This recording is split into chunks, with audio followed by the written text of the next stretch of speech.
ಧನ್ಯವಾದ ಸಮರ್ಪಣೆ. ಹೌದು ಕೇಳಿ. ಕುಲಗುಂದಿ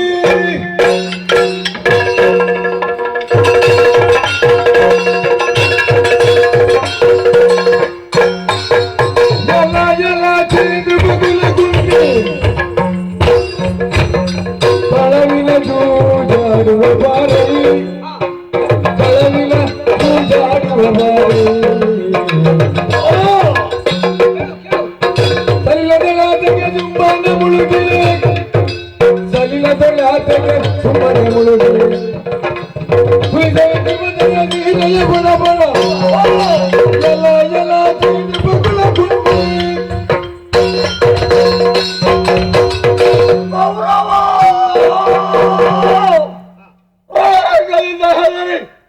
ಓಡಿ ಹೋಗಿ ಜಲಚರ ಪ್ರಾಣಿಯ ಹಾಗೆ ನೀರಿನಲ್ಲಿ ಅಡಗಿರೆಯಲ್ಲ ಮೇಲೆದ್ದು ನೀನು ಮೇಲೆ ಬರಬೇಕು. ಯಾಕೆ? ಕಳವಿನ ಜೂಜನ್ನಾಡುವುದಕ್ಕಾಗಿ. ಆ ಜೂಜಿನ ದೊಳಗಳನ್ನು ಹಿಡಿದುಕೊಂಡು ಬಾ. ನಮ್ಮಣ್ಣ ಸಿದ್ಧನಾಗಿದ್ದಾನೆ. ಯೂತವನ್ನು ಆಡು ಬಾ. ಬರಲಾರ. ಯಾಕೆ? ಆ ಜೂತವನ್ನಾಡಿದಂತಹ ಕಪಟಿ ಶಕುನಿ ಅವನನ್ನು ತಮ್ಮಂದಿರು ಕೊಂದಿದ್ದಾರೆ. ಆದುದರಿಂದ ಮತ್ತೆ ಬರಬೇಕು. ಯಾಕೆ? ನೋಡು, ನಮ್ಮ ಇವರ ವರದಿಯಾದಂತಹ ದ್ರೌಪದಿ ಹೊಸ ಸೀರೆಯನ್ನುಟ್ಟು ಮುಡಿಯನ್ನು ಕಟ್ಟಿ ಆ ಸಭೆಯಲ್ಲಿ ಕುಳಿತಿದ್ದಾಳೆ. ಒಮ್ಮೆ ಮೇಲೆದ್ದು ಬಾ. ಅವಳ ಸೆರಗಿಗೆ ಒಮ್ಮೆ ಕೈ ಹಾಕು ಬಾ. ಅದಕ್ಕೂ ಬರಲಾರ. ಯಾಕೆ? ಅವ ದ್ರೌಪದಿಯ ಸೀರೆಯನ್ನು ಎಳೆದವ ಅವ. ದುಶ್ಯಾಸನಲ್ಲ. ಅವಳ ಕರುಣ ಮಾರಿಗಳಿಗೆ ಔತಣವನ್ನಿತ್ತವನು ನಾನು. ಆದ್ದರಿಂದ ಬರಲಾರ ಬರಲಾರ. ಇವ ಬರುವಾಗ ಏನು ಹೇಳಿ ಬಂದಿದ್ದಾನೆ ಮನೆಯಲ್ಲಿ? ನಾಳೆ ಬರ್ತೇನೆ ಎಂಬುದಾಗಿ ಹೇಳಿದ್ದಾನ. ಇಲ್ಲ,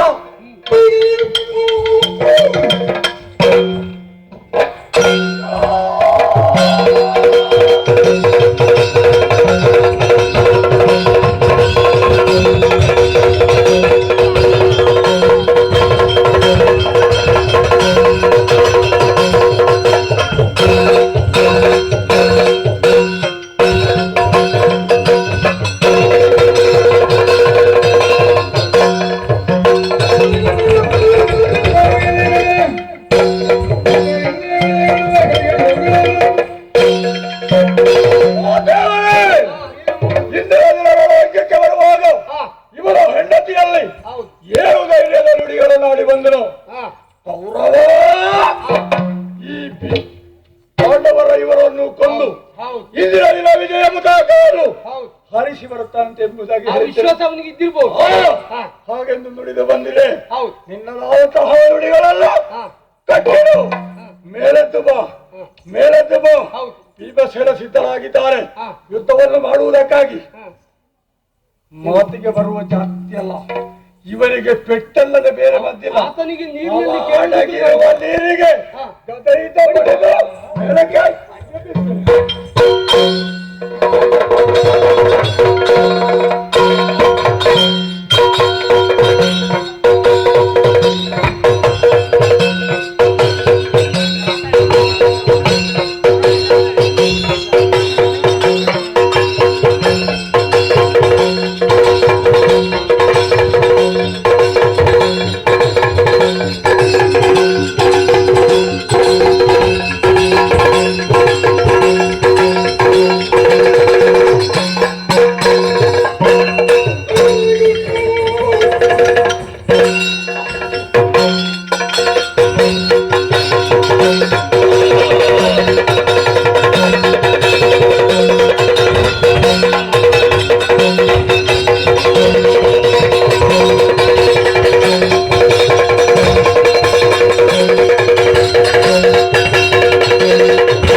ಅವನ ಶರೀರಕ್ಕೆ ಬರುವಂತೆ ಜಲಸ್ತಂಭ ವಿದ್ಯೆಯ ಮರವೇ ಆಗುವಂತೆ ಮಾಡಿದವರು ಯಾರು?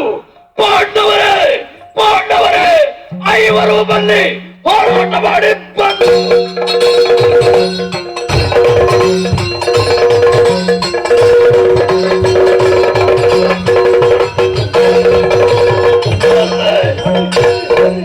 ಹಳೆಯ ಗುರುಕುಲ ದೇಶ ಸಂದದಿ ಐವರು ಬನ್ನಿ.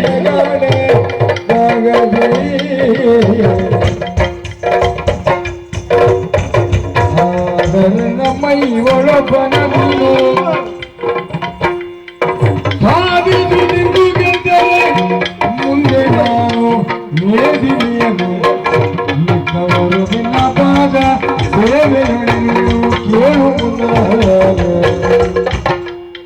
ಕೆಳೆಯ ಗುರುಕುಲಾಧೀಶ ಕೇಳು.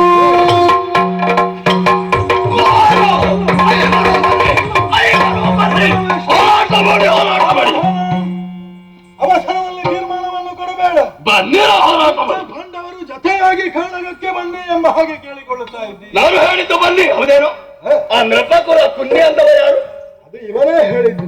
ಬೀದಿ ಬೀದಿ ಅಲೆಯುವ ಬೀದಿ ನಾಯಿಗಳೇ. ನಿನ್ನಲ್ಲಿ ಹೇಳಬೇಕು, ಏನು? ಈ ಸಂದರ್ಭದಲ್ಲಿ ನೀನೋರ್ವನೇ ಉಳಿದಿದ್ದಿ. ನಾವು 5 ಮಂದಿ, ಹ, ಈಗ ನಮ್ಮನ್ನು 5ರನ್ನು ನೀನು ಆರಿಸಿಕೊಳ್ಳುವುದ? ಹ. ಇದು ಸರಿಯಲ್ಲ. ಐವರು ಬನ್ನಿ, ಹೋರಾಟ ಮಾಡಿ. ಧರ್ಮಕ್ಷೇತ್ರವಾದಂತಹ ಕುರುದಾರಿಣಿ ಇದು. ಹ. ನಮ್ಮ 5ರಲ್ಲಿ ಹ. ನಿನಗೆ ಯಾರಾದೀತು, ಹ. ನಿನಗೆ ಒಪ್ಪುವವರು ಯಾರು ಅನ್ನುವ ಹಾಗೆ ಒಬ್ಬನನ್ನು ನೀನು ಆರಿಸಿಕೊಳ್ಳಬೇಕು. ಐವರಲ್ಲಿ, ನಿಮ್ಮ ಇವರಲ್ಲಿ ಒಬ್ಬನನ್ನು ಆರಿಸಿಕೊಳ್ಳಬೇಕು. ಸರಿ, ಹೇಗೆ?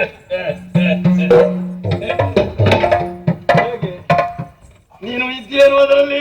ನಾನು ಇದ್ದೇನೆ. ನಿನ್ನಯ ಬಲು ಹೇಳು, ನಿನ್ನಯ ಬಲು ಹೇಳು, ಬಲುವೇನು?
ಧರ್ಮರಾಯ, ಕುರುಕ್ಷೇತ್ರದಲ್ಲಿ ಅಧರ್ಮ ಯುದ್ಧ ಯಾವ ಕಾರಣಕ್ಕೂ ನಡೆಯಬಾರದು, ನಡೆಯಕೂಡದು ಎನ್ನುವಂತ ಪ್ರಜ್ಞೆ ಉಳ್ಳವರು ನೀನು ಎಂಬುದು ಈ ಕಾಲದಲ್ಲಿ ನನಗೆ ಅರ್ಥವಾಯಿತು.